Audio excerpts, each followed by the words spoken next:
الحمد للہ رب العالمین والصلاة والسلام علی اشرف الانبیاء و سید المرسلین وعلی آلہ الطیبین الطاہرین واصحابہ الکاملین الواصلین الاکملین اللہم صلی وسلم وبارک علی سیدنا و مولانا محمد رسول نبی الامیش وعلی آلہ وصحبہ وبارک وسلم۔ معزز ناظرین محترم، خلیفہ بلا فصل حضرت سیدنا ابو بکر صدیق رضی اللہ تعالی عنہ کی شخصیت پر اور آپ کی ذات پر بعض معترضین ایک بہت بڑا اعتراض عائد کرنے کی کوشش کرتے ہیں۔ ان کے نزدیک حضرت سیدنا ابو بکر صدیق رضی اللہ تعالی عنہ نبی کریم علیہ السلام کی تدفین میں شامل نہیں تھے، اور وہ اس پر کنز العمال کی ایک روایت کا حوالہ دیتے ہیں۔ تو میں اس وقت میں انشاءاللہ تعالی عقلی اور نقلی دلائل اور شواہد سے یہ ثابت کروں گا کہ حضرت سیدنا ابو بکر صدیق رضی اللہ تعالی عنہ نہ صرف یہ کہ نبی کریم علیہ السلام کی آپ کی تجہیز و تکفین پر موجود تھے، بلکہ وہ حضور نبی کریم علیہ السلام کے تمام صحابہ کرام کے لیے مشعل راہ تھے، اور نبی کریم علیہ السلام کے وصال کے موقع پر تمام صحابہ کو ہدایت کرنے والے تھے۔ تو چند عقلی شواہد اس بات کو پیش نظر رکھ لیں کہ تمام صحابہ میں حضور نبی کریم علیہ السلام کے واحد صحابی حضرت ابو بکر صدیق رضی اللہ تعالی عنہ ایسے صحابی ہیں جن کو حضور نبی کریم علیہ السلام کی سب سے زیادہ صحبت اور معیت کا شرف حاصل ہے۔ آپ کے علاوہ جتنے صحابہ ہیں ان تمام صحابہ کو حضور نبی کریم علیہ السلام کی صحبت کا ایسا شرف حاصل نہیں جیسا شرف سیدنا صدیق اکبر کو حاصل ہے۔ آپ کے اسی شرف کی وجہ سے اللہ تبارک و تعالیٰ نے بھی قرآن مجید میں آپ کو صحابی فرمایا ہے۔ حالانکہ صحابہ کرام کی تعداد ہزاروں میں تھی، لیکن اللہ رب العزت نے کسی ایک آدمی کو صحابی کا ٹائٹل اور لقب قرآن میں نہیں دیا سوائے حضرت ابو بکر صدیق رضی اللہ تعالیٰ عنہ کے۔ سورۃ التوبہ گواہ ہے، اس کی آیت نمبر 140 ہے، جس میں اللہ رب العزت نے ارشاد فرمایا ثانی اثنین اذ ہما فی الغار اذ یقول لصاحبہ لا تحزن ان اللہ معنا۔ تو یہاں پر حضور نبی کریم علیہ السلام کا صحابی حضرت ابو بکر صدیق رضی اللہ تعالی عنہ کو قرار دیا گیا ہے۔ اس کی وجہ یہ ہے کہ حضرت ابو بکر صدیق رضی اللہ تعالی عنہ وہ واحد صحابی ہیں کہ جو بچپن سے لے کر حضور کے وصال تک، بلکہ نبی کریم علیہ السلام کے وصال کے بعد آپ کی قبر انور میں قیامت تک، بلکہ ابد الآباد کی زندگی میں جنت میں بھی حضور نبی کریم علیہ السلام کے رفیق اور ساتھی ہیں۔ تو اس پر میں ایک بہت مستند کتاب جو اہل تشیع کی معتبر کتاب ہے، اور 12 اماموں میں ایک عظیم امام حسن العسکری رضی اللہ تعالیٰ عنہ، آپ کی طرف یہ منسوب تفسیر ہے، اور اس تفسیر کے متعلق جو اہل تشیع کے علماء ہیں، جن میں شیخ صدوق ہیں اور مجلسی ہیں اور روضۃ المتقین کے جو مؤلف ہیں، انہوں نے یہ بیان کیا کہ یہ جو تفسیر ہے یہ کنز من کنوز اللہ تعالی، کہ یہ تفسیر اللہ کے خزانوں میں سے ایک خزانہ ہے، یعنی اہل تشیع کے نزدیک یہ اتنی مستند اور معتبر تفسیر ہے۔ اس تفسیر میں ایک بڑا ایمان افروز حوالہ ہے جو حضرت ابو بکر صدیق رضی اللہ تعالی عنہ کے ایثار کو ظاہر کرتا ہے، ان کی محبت کو ظاہر کرتا ہے، نبی کریم علیہ السلام پہ مر مٹنے کے جذبے کو ظاہر کرتا ہے،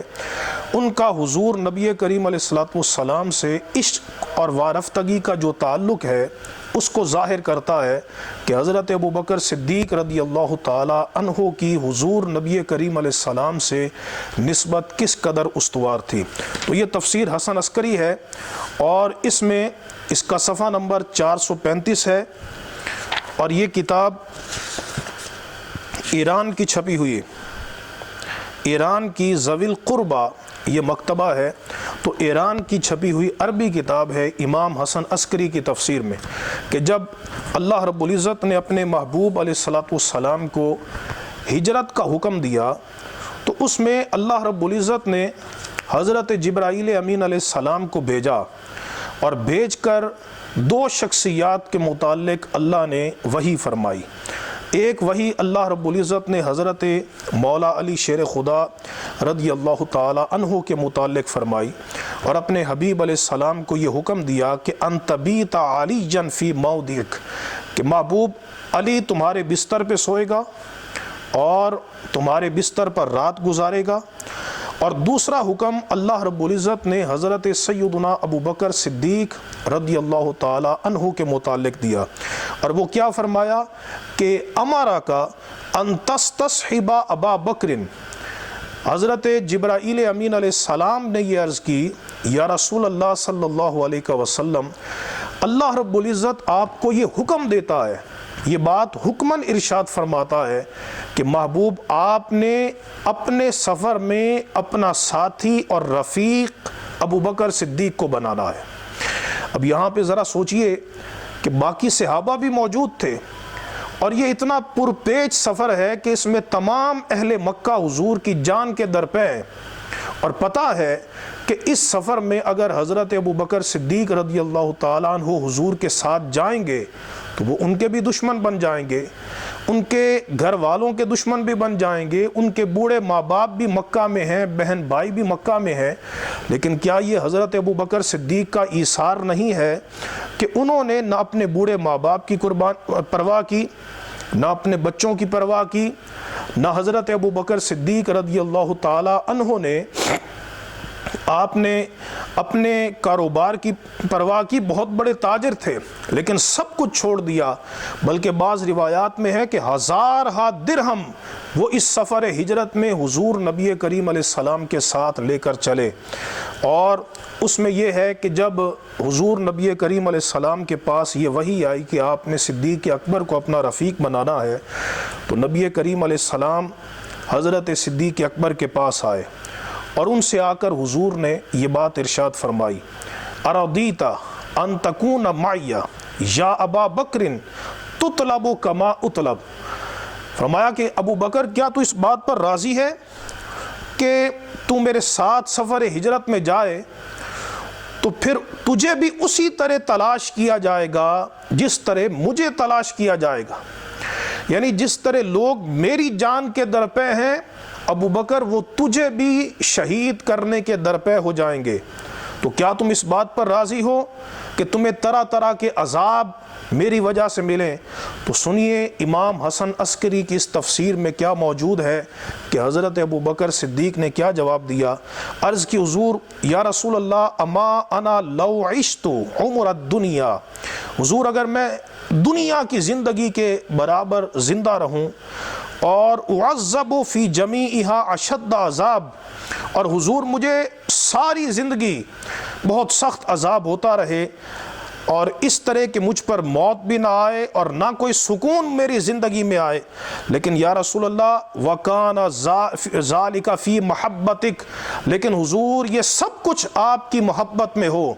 آپ کے عشق میں ہو اور آپ کی صحبت اور معیت میں ہو، تو یا رسول اللہ صلی اللہ علیہ وسلم میں اس پر اس زندگی کو قربان کر دوں گا کہ اگر مجھے دنیا کی ساری زندگی میں چین سکون ملے پر مصطفیٰ جان رحمت کی محبت نہ ملے، حضور میں اس مشقت والی زندگی کو قبول کر لوں گا۔ اور اس میں کیا ہے، حل انا و مالی و ولدی الا فداؤک، حضور میں بھی آپ پر فدا ہوں، میرا مال بھی آپ پر فدا ہے اور میری اولاد بھی آپ پر فدا ہے۔ ناظرین ذرا سوچئے، جن کے اندر اللہ نے ایسا ایثار رکھا ہے، اللہ رب العزت نے یوں ہی سفر ہجرت پر صدیق اکبر کو حضور کا ساتھی نہیں بنایا، بلکہ فعالم ما فی قلوبہم، وہ جانتا ہے ان کے دلوں میں کیا ایثار ہے، کیا محبت ہے، کیا وارفتگی ہے، محبوب علیہ السلام پر مر مٹنے کا کیا جذبہ ہے۔ یہی وجہ ہے، صحیح بخاری اٹھا کر دیکھیے، حضور نبی کریم علیہ السلام کا جو آخری خطبہ ہے، میرے آقا علیہ السلام کا جو آخری خطبہ جو حضور نے اپنے صحابہ کرام کو ارشاد فرمایا، وہ آخری خطبہ مرض الوصال میں مسجد کے اندر صحابہ کی موجودگی میں جو نبی کریم علیہ السلام نے ارشاد فرمایا، وہ سیدنا صدیق اکبر رضی اللہ تعالی عنہ کی صحبت، ان کے اخلاص، ان کی محبت پر حضور نے اس آخری خطبے میں مہر لگائی ہے۔ اور یہ حدیث صحیح بخاری کتاب فضائل الصحابہ میں موجود ہے کہ نبی کریم علیہ السلام نے یہ بات ارشاد فرمائی، ان اللہ خیر عبدا بین الدنیا و بین ما عندہ فاختار ذلک العبد ما عند اللہ۔ اللہ نے ایک بندے کو اختیار دیا ہے کہ وہ دنیا میں رہے یا وہ اللہ کے پاس چلا جائے، اور اس کو اختیار کر لے۔ تو فرمایا کہ اس بندے نے جو اللہ کے پاس ہے اس کو اختیار کر لیا۔ اب یہاں پر حضور نے اپنا نام نہیں لیا، بلکہ مبہم انداز میں نبی کریم علیہ السلام نے ایک بندے کا ذکر فرمایا، صرف ایک بندے کا، اور صحابہ کرام کے ذہن بھی اس طرف نہ جا سکے کہ یہ سرکار اپنا ذکر کر رہے، پر حضور نبی کریم علیہ السلام کی ذات اقدس کے ساتھ سیدنا صدیق اکبر کی ایسی وابستگی تھی کہ جب سرکار نے ابہام کے ساتھ اس کو بیان کیا تو حضرت ابو بکر صدیق سمجھ گئے کہ یہ نبی کریم علیہ السلام اپنی وفات کی طرف اشارہ کر رہے ہیں۔ ان لوگوں کو شرم سے ڈوب مرنا چاہیے جو جہالت یا تعصب کی بنیاد پر اتنا بڑا اعتراض صدیق اکبر پہ کرتے ہیں کہ حضرت ابو بکر صدیق کی صرف حضور کے وفات کی خبر اور آپ کے وصال کی خبر کو سن کر جو کیفیت ہوئی، وہ سارے صحابہ میں سے کسی کی کیفیت نہیں تھی۔ صحیح بخاری میں آتا ہے، فبکا ابو بکرن، حضرت ابو بکر صدیق رونے لگ گئے۔ صحابہ کہتے ہیں فعجبنا لبکائہ، ہمیں ان کے رونے پہ تعجب ہوا کہ نبی کریم علیہ السلام نے تو کسی آدمی کا ذکر نہیں کیا، صراحت کے ساتھ تعیین نہیں فرمائی، حضور نے تو مبہم ایک آدمی کا ذکر فرمایا ہے، لیکن فرمایا کہ جب ہم نے غور کیا تو وَكَانَ ابو بکر عَالَمَنَا، تو حضرت ابو بکر صدیق رضی اللہ تعالیٰ عنہ ہم میں سے سب سے زیادہ جاننے والے تھے، ان کو سب سے زیادہ حضور نبی کریم علیہ السلام کی معرفت تھی، اور انہوں نے پہچان لیا کہ یہ نبی کریم علیہ السلام اپنا ذکر فرما رہے ہیں۔ اب ذرا سوچئے کہ جب ان کی ابھی وفات کی خبر سن کر یہ کیفیت ہے، تو پھر جب حضور نبی کریم علیہ السلام کا وصال ہو گیا تو اس وقت سیدنا صدیق اکبر کیا اتنے لاپرواہ ہو جائیں گے، اتنے غافل ہو جائیں گے کہ وہ نبی کریم علیہ السلام کی تجہیز و تکفین اور آپ کی تدفین سے ہی غافل ہو گئے اور ان سارے معاملات سے لا تعلق ہو گئے؟ یہ صرف بغض ہے، یہ کینہ ہے، یہ عداوت ہے، یہ تعصب ہے، اور اس کا حقائق کے ساتھ کوئی تعلق نہیں۔ میرے آقا علیہ السلام نے کیا فرمایا، ان من امن الناس علیہ فی صحبتہ و مالہ ابا بکر، ہمارا بے شک سارے لوگوں میں مجھ پر سب سے زیادہ احسان کرنے والا اپنی صحبت اور اپنے مال کے اعتبار سے میرا یار ابو بکر صدیق رضی اللہ تعالیٰ عنہ۔ اب دیکھیے، جن کی صحبت، جن کی قربانیوں کا اعتراف خود نبی کریم علیہ السلام فرما رہے ہیں اور اپنے وصال سے کچھ دیر پہلے فرما رہے ہیں، تو ان سے یہ کب بعید ہو سکتا ہے کہ وہ نبی کریم علیہ السلام کے وصال کے موقع پر غافل رہیں؟ اب دیکھیے، صحیح بخاری کی روایت ہے، اور یہ روایت سنن النسائی میں ہے، اور پھر یہ روایت سنن ابن ماجہ میں ہے، یہ روایت شمائل ترمذی میں ہے، اور اس روایت کو امام احمد بن حنبل نے مسند کی پہلی جلد میں نقل کیا، لیکن میں صحیح بخاری کی روایت لے رہا ہوں کہ جب نبی کریم علیہ السلام کا وصال ہوا تو اس وقت حضرت ابو بکر صدیق عالیہ کے مقام پر تھے، عالیہ کے مقام پر۔ حضرت عمر فاروق رضی اللہ تعالیٰ عنہ کھڑے ہو گئے اور آپ کہنے لگے واللہ ما مات رسول اللہ صلی اللہ تعالی علیہ وسلم، اللہ کی قسم حضور کا وصال نہیں ہوا۔ یہ صحیح بخاری کی حدیث نمبر 3667 ہے۔ اس حدیث میں یہ ساری وضاحت موجود ہے۔ تو حضرت عمر فاروق نے کہا اللہ کی قسم حضور کا وصال نہیں ہوا۔ حضرت عمر فاروق رضی اللہ تعالی عنہ آپ نے یہاں تک کہہ دیا کہ جس نے یہ کہا کہ نبی کریم علیہ السلام کا وصال ہو چکا ہے تو میں اس کے ہاتھ پاؤں کاٹ دوں گا، اس کو قتل کر دوں گا۔ لیکن فجاء ابو بکر، اب حضرت ابو بکر صدیق رضی اللہ تعالیٰ عنہ آئے۔ نبی کریم علیہ السلام کے وصال کی خبر سن کر سیدنا صدیق اکبر آئے، اور انہوں نے، اب ذرا انداز محبت دیکھیے صدیق اکبر کے کیا ہے، اور ان کی نبی کریم علیہ السلام سے محبت کا اظہار کیا ہے۔ جو لوگ سیدنا صدیق اکبر کے بغض میں آپ پر بہتان لگاتے ہیں، اللہ کی عزت کی قسم انہوں نے محبت کا حظ چکھا ہی نہیں۔ حضرت صدیق اکبر کو حضور سے کتنی محبت تھی۔ فکشف عن رسول اللہ صلی اللہ تعالی علیہ وسلم، انہوں نے سرکار علیہ السلام کے رخ انور سے کپڑا ہٹایا، اور ایک روایت میں ہے اقبا علی رسول اللہ صلی اللہ علیہ وسلم، جھک گئے حضور کے چہرہ پر، فقبلہ، اور آپ کے چہرہ اقدس پر بوسہ دیتے رہے، آپ کی پیشانی پر بوسہ دیتے رہے، آپ کی آنکھوں کے درمیان بوسہ دیتے رہے۔ اور اسی صحیح بخاری میں ہے ثم بکا، روتے رہے صدیق اکبر، اور کیا کہتے رہے بی ابی انت و امی، حضور میرا باپ بھی آپ پر قربان ہو جائے، میری ماں بھی آپ پر قربان ہو جائے، طبتا حیا و میتا، یا رسول اللہ جب آپ زندہ تھے ظاہری حیات کے ساتھ تو حضور اس وقت بھی میرے آقا آپ پاکیزہ تھے، معطر تھے، معمبر تھے، اور ہر قسم کے تعفن سے پاک تھے، اور ہر قسم کی کثافت سے پاک تھے، اور میرے آقا وصال کے بعد بھی اللہ نے آپ کو معطر بنایا ہے، پاکیزہ بنایا ہے، معمبر بنایا ہے۔ میرے آقا، عام لوگ مرنے کے بعد ان کے جسم سے بدبو آتی ہے، لیکن حضور اللہ نے آپ کو ایسا نفیس بنایا ہے کہ آپ کے وصال کے بعد بھی آپ کے بدن سے خوشبو آ رہی ہے۔ یہ کتنا بڑا ظلم کرتے ہیں وہ لوگ جو کہتے ہیں صدیق اکبر تو حضور کے جنازے میں نہیں آئے، انا للہ و انا الیہ راجعون۔ اور سنن الترمذی میں امام ترمذی نے شمائل کے اندر بڑی صراحت کے ساتھ اس کو بیان کیا۔ اب مختلف مواقع پر حضرت ابو بکر صدیق رضی اللہ تعالی عنہ نے صحابہ کرام کو رہنمائی کی، صحابہ کرام کو۔ اب یہ سرکار علیہ السلام کی ذات کے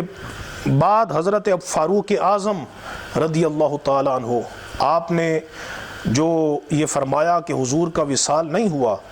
اس وقت یہ حضرت صدیق اکبر رضی اللہ تعالیٰ عنہ تھے کہ جنہوں نے جا کر حضرت عمر رضی اللہ تعالیٰ عنہ کو اس بات سے منع کیا، اور آپ نے یہ فرمایا کہ نبی کریم علیہ السلام کا وصال ہو چکا ہے۔ پھر آپ نے ایک خطبہ دیا، وہ خطبہ کتابوں میں بڑا معروف ہے، اور پھر اس کے بعد صحابہ کرام نے عرض کی، یہ شمائل ترمذی میں موجود ہے، عرض کی یا صاحب رسول اللہ صلی اللہ تعالیٰ علیہ وسلم ان اصلی علی رسول اللہ صلی اللہ علیہ وسلم، قال نعم، عرض کی اے رسول اللہ صلی اللہ علیہ وسلم کے ساتھی اور آپ کے صحابی اور آپ کے رفیق، کیا ہم حضور کا جنازہ پڑھیں؟ اب دیکھیے صحابہ کرام حضرت صدیق اکبر سے پوچھ رہے ہیں، آپ نے فرمایا نعم، ہاں حضور کا جنازہ بھی پڑھا جائے گا، لیکن وہ جنازہ عام لوگوں کے جنازے کی طرح نہیں ہوگا، بلکہ یدخل قوم، ایک قوم داخل ہوگی، فیکبرون، وہ تکبیر کہیں گے، ویدعون، دعا مانگیں گے، ویصلون، اور مصطفیٰ جان رحمت پہ درود و سلام پڑھیں گے، ثم یخرجون، پھر وہ نکلیں گے، ثم یدخل قوم، پھر ایک قوم داخل ہوگی، فیکبرون، وہ تکبیر پڑھیں گے، ویصلون، اور مصطفیٰ جان رحمت کی ذات پہ درود و سلام پڑھیں گے۔ اب ذرا سوچئے، یہ رہنمائی کرنے والے حضرت صدیق اکبر ہیں، تو اگر موقع پر موجود ہی نہیں تھے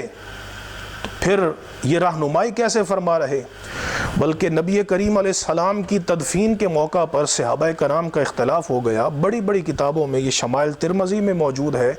اور وفاء الوفا میں موجود ہے، امام سمہودی نے بیان کیا اور دیگر بہت سے ائمہ نے بیان کیا کہ وصال کے موقع پر یہ اختلاف ہو گیا۔ سنن ترمذی میں امام ترمذی نے کتاب الجنائز میں اس حدیث کو نقل کیا ہے اور حدیث نمبر 1018 ہے، اور یہ حدیث اللہ تعالیٰ عنہ فرماتی ہیں کہ لما قبض رسول اللہ صلی اللہ تعالیٰ علیہ وسلم اختلافوا فی دفنہ، جب حضور نبی کریم علیہ السلام کا وصال ہوا تو وہ صحابہ کرام کا اختلاف ہوا کہ حضور کو دفن کس جگہ پہ کیا جائے، یہ صحابہ کا اختلاف ہوا۔ فقال ابو بکر، اس وقت بھی رہنمائی کرنے والے صحابہ کرام کو حضرت ابو بکر صدیق تھے، اور یہ جو آج نبی کریم علیہ السلام کی قبر انور ہے آپ کے حجرہ مبارکہ میں، اور ساری دنیا جو قبر انور پہ حاضر ہوتی ہے، اس قبر انور کا تعین کرنے والے، حضور کے دفن کی جگہ کا تعین کرنے والے حضرت ابو بکر صدیق رضی اللہ تعالیٰ عنہ تھے۔ آپ نے فرمایا سمیعت رسول اللہ صلی اللہ تعالیٰ علیہ وسلم، میں نے حضور نبی کریم علیہ السلام کو فرماتے ہوئے سنا ہے، ما قبض اللہ نبیا الا فی الموضع الذی یحب ان یدفن فیہ، کہ اللہ اپنے نبی کو اسی جگہ پہ ان کی روح کو قبض کرتا ہے کہ جو جگہ اللہ کو ساری جگہوں سے زیادہ پسندیدہ ہے۔ یہ رہنمائی کرنے والے صدیق اکبر ہے۔ کتنا بڑا ظلم ہوگا کہ یہ کہا جائے کہ حضرت ابو بکر صدیق حضور کے جنازے میں ہی شامل نہیں تھے۔ جنازے کی رہنمائی کرنے والے، تعلیم دینے والے بھی صدیق اکبر ہیں، آپ کے دفن کی جگہ کو بیان کرنے والے بھی صدیق اکبر ہیں۔ آپ لوگوں کو اس وقت جب سارے لوگ مضطرب تھے، بے چین تھے، اس وقت لوگوں کو حوصلہ دینے والے، ڈھارس بندھانے والے وہ صدیق اکبر رضی اللہ تعالیٰ عنہ ہیں، تو پھر ان کے متعلق یہ کہا جائے کہ وہ حضور نبی کریم علیہ السلام کے دفن میں شامل نہیں تھے، یہ بہت بڑا ظلم ہے۔ باقی رہ گیا یہ کہ ثقیفہ بنی ساعدہ میں جو حضرت ابو بکر صدیق اور فاروق اعظم گئے تو وہ مجلس کوئی دنوں پر محیط نہیں تھی، وہ زیادہ سے زیادہ چند گھنٹوں پر محیط مجلس تھی، اور نبی کریم علیہ السلام کا پیر کے دن وصال ہوا اور بدھ کی رات کو حضور نبی کریم علیہ السلام کی تدفین ہوئی۔ اب یہ کیا عقل اس بات کو مانتی ہے کہ وہ 2 یا 3 راتیں یا 2 دن مسلسل وہ مجلس جاری رہی اور حضرت ابو بکر صدیق رضی اللہ تعالیٰ عنہ اسی مجلس میں بیٹھے رہے؟ وہ تو تھوڑی دیر کی مجلس تھی جس میں صدیق اکبر رضی اللہ تعالیٰ عنہ نے انصار اور صحابہ کرام اور دیگر ائمہ کو خلیفہ کے متعلق بتایا اور آپ کے ہاتھ پہ بیعت کی گئی، تو وہ کچھ دیر کی مجلس تھی، تو اس سے یہ استدلال کر لینا کہ سرکار کے نہ جنازے میں آئے، نہ دفن میں آئے، نہ تجہیز میں آئے، یہ بہت بڑا ظلم ہے۔ اور ایک یہ بھی وضاحت کر دوں، شیخ عبدالحق محدث دہلوی رحمۃ اللہ تعالی علیہ کنز العمال کی جو روایت ہے وہ سند کے اعتبار سے بہت ضعیف ہے۔ اب سند کے اعتبار سے ضعیف روایت ان تمام روایات کے مقابل نہیں ہو سکتی، لیکن شیخ عبدالحق محدث دہلوی نے اس روایت میں یہ تطبیق پیدا کی ہے۔ وہ فرماتے ہیں کہ جس روایت میں کنز العمال کی روایت میں جو آیا ہے کہ وہ حضور کے دفن میں موجود نہیں تھے،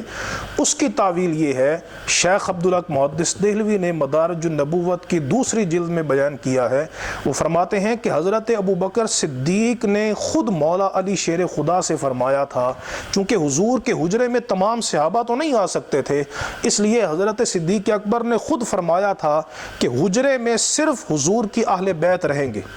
اور نبی کریم علیہ السلام کے جسد اطہر کو قبر انور میں صرف حضور کی اہل بیت اتاریں گے، اور اس لیے تمام صحابہ کرام باہر ہو گئے اور صرف حضور کی اہل بیت جن میں مولا علی شیر خدا بھی شامل تھے، انہوں نے نبی کریم علیہ السلام کے جسد مبارک کو قبر میں اتارا۔ اب اس سے یہ استدلال کرنا کہ حضرت صدیق اکبر موجود نہیں تھے، یہ صدیق اکبر کا بغض ہے، کینہ ہے، عداوت ہے، اور جو ایسا کرتا ہے وہ صدیق اکبر کی توہین اور گستاخی کا مرتکب ہوتا ہے۔ اللہ تبارک و تعالی ہم سب کو حق اور سچ کو سمجھنے کی توفیق عطا فرمائے۔ وآخر دعوانا ان الحمد للہ رب العالمین۔